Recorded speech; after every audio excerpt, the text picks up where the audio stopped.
This video has been produced by the UK National Agency for 2017 Erasmus Plus call for applications. This video will provide UK organisations with an overview of the opportunities for organisations under the Strategic Partnerships for Schools Education.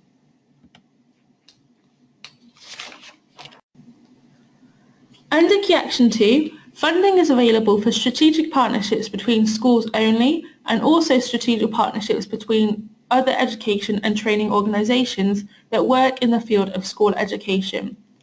This video will focus on the school education strand of funding only.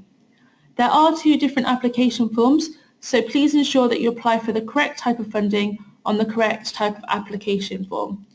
If you are a group of schools only and wish to pursue an application under the schools only strand, please go to our 2017 playlist on YouTube where you'll be able to watch a similar video that focuses on schools only applications. So strategic partnerships in the field of school education have an opportunity to apply for projects based around a cross-border cooperation between different types of organisations. This strand of funding allows charities, businesses, universities, all different types of organisations to come together to help to improve the field of school education. And these projects can be projects for the sharing of best practice or projects that support innovation. So the Erasmus Plus programme has significantly evolved from predecessor programmes such as Erasmus and Comenius. It's now much more strategic with clear objectives and priorities. So it's really important that you understand the priorities of the programme in order to make a good application. So each year, the European Commission sets horizontal and sector-specific priorities for Key Action 2. These are the priorities that the European Commission would like Key Action 2 projects to address or target. Horizontal priorities are priorities that are applicable across all fields of education, training and youth, whereas priorities relevant to each individual particular field of education, training and youth are set each year and called sector-specific priorities. You can view the priorities in the 2017 programme guide, either in the document on page 120 or on the website version of the programme guide. To be funded, strategic partnerships must address either one horizontal priority or at least one sector-specific priority relevant to the field of education, training and youth. So if you're applying for a school education project, you must address either a school education sector-specific priority or a horizontal priority. You may also find that your application will address more than one. The Europe 2020 strategy is also an important European policy document that you should consider when developing your application. This document sets out the aims and objectives of the European Union within the field of education and training. This document might be useful to refer to when justifying the need for your project. And for an overview of European initiatives in the field of school education, please see the European Commission's website. It is really important, however, that you demonstrate to the assessor how your project is relevant both to your organisation, the organisations of the project, to your partner organisations, and the priorities of the Erasmus Plus programme. So in the application form, you can decide whether your project is a project for the sharing of best practice.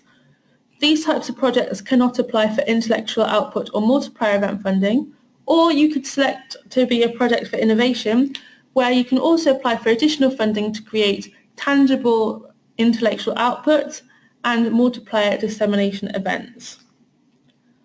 All Key Action 2 projects are organisation-led, so individuals cannot apply directly for a grant. Whilst a member of staff can complete the application form on behalf of their organisation, the organisation remains the organisation's responsibility, so the project remains the organisation's responsibility, even if that staff member leaves. Please be aware that applicant organisations must be legally registered in the United Kingdom if they're to apply to the UK National Agency. Therefore, in the UK, sole traders, partnerships, so other than Scottish partnerships and limited liability partnerships, Also, trust and unincorporated associations are not eligible to apply for Erasmus Plus funding. For a partnership, you need a minimum of 3 organisations from 3 different countries in your partnership. And these are the programme countries. So for your partnership, you need a minimum of 3 organisations from 3 different countries on the screen now. So the countries on the screen are called programme countries. In addition to this, we have a list of partner countries, which can be found in the programme guide. So unlike schools-only applications, school education applications can apply to include organisations from partner countries, in addition to the minimum 3 on the screen now. But what you should bear in mind is if you apply to include an organisation from a partner country, it must be absolutely essential for the objectives of the project, and you must be able to clearly demonstrate why that organisation is needed and why you can't find a similar organisation in a country from a programme country. And what you should also bear in mind is that if the assessors don't believe that that organisation from a partner country is absolutely essential for the project within the context of the priorities of the Erasmus programme and the context of Europe, then your whole project will be deemed ineligible. They won't just simply remove that partner country from the application, it's the whole form that will be deemed ineligible. So if you're thinking about including an organisation from a partner country, it's highly advised to contact the UK National Agency well in advance of the deadline to discuss this. So for Key Action 2 school education applications, one organisation applies for funding on behalf of the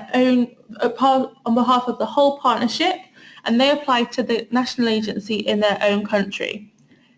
If that national agency fund that project, all of the partners in the project will be eligible to take part, and the lead organisation gets the contract from the national agency in their country. So if you apply to the UK, the lead organisation gets the contract and is paid the grant. It's then the lead organisation's responsibility to pay their partners. So for this reason, partner mandates are required. You can download partner mandate templates from our website, and these do need to be attached as annexes to your application form. So for school education partnerships, projects last from 24 to 36 months, and you can choose the start date and duration of your project in monthly increments. So you could be a 25-month or 26-month project. It's up to you. Every project will be very, very different in terms of time, scale and objective. For this reason, the application form has a menu cost items. So projects can apply for project management funding. They can apply for transnational project meetings. So this is where the project coordinators from each partner can meet face-to-face to plan out the rest of the project or to maybe evaluate the rest of the project. In addition to this, if your project will produce tangible resources that can be used outside of the project once it's completed, it can request additional funding for intellectual outputs. And if you're producing intellectual outputs, you can request additional funding for multiplier events. Now these are dissemination events to promote the intellectual outputs to a wider audience. In addition to these, you can request funding for learning, teaching, training activities, and this supports the mobility within the project. And as always, there's special needs support available if you request it, and you can also request exceptional costs, which will be granted only if duly justified in the application form. So mobility can be incorporated into a Key Action 2 project, however it needs to be explicitly linked to the project's aims and objectives. Mobility shouldn't be the sole purpose or objective of the project, as Key Action 1, by contrast, is all about mobility. But mobility can be incorporated, and if it's there to support the aims of the objectives of the project, but it must be clearly explicitly stated in the application form why it's relevant to achieve the overall objectives. Cultural tourism or class trips will not be eligible under Erasmus Plus Key Action 2.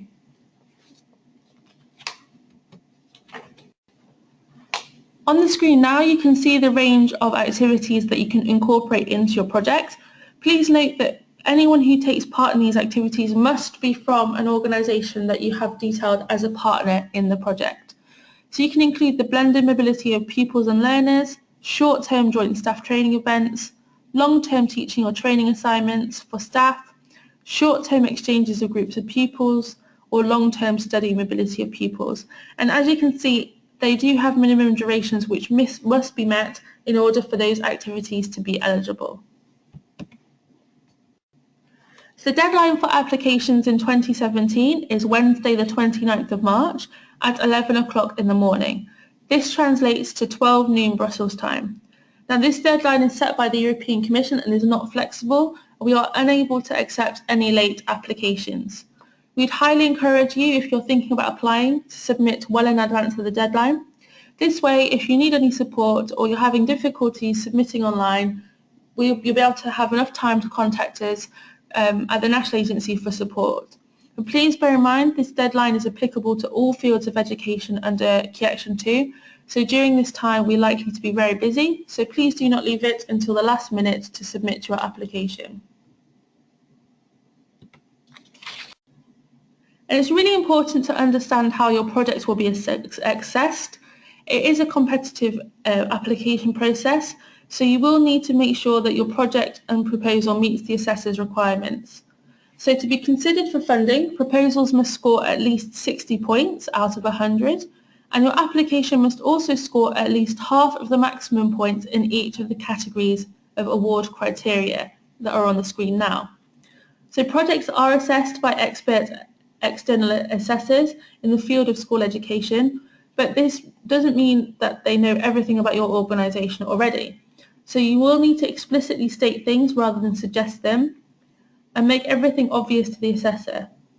So you have to clearly and explicitly state why you're applying, why it's relevant to the priorities, and why it's relevant to the Erasmus Plus programme.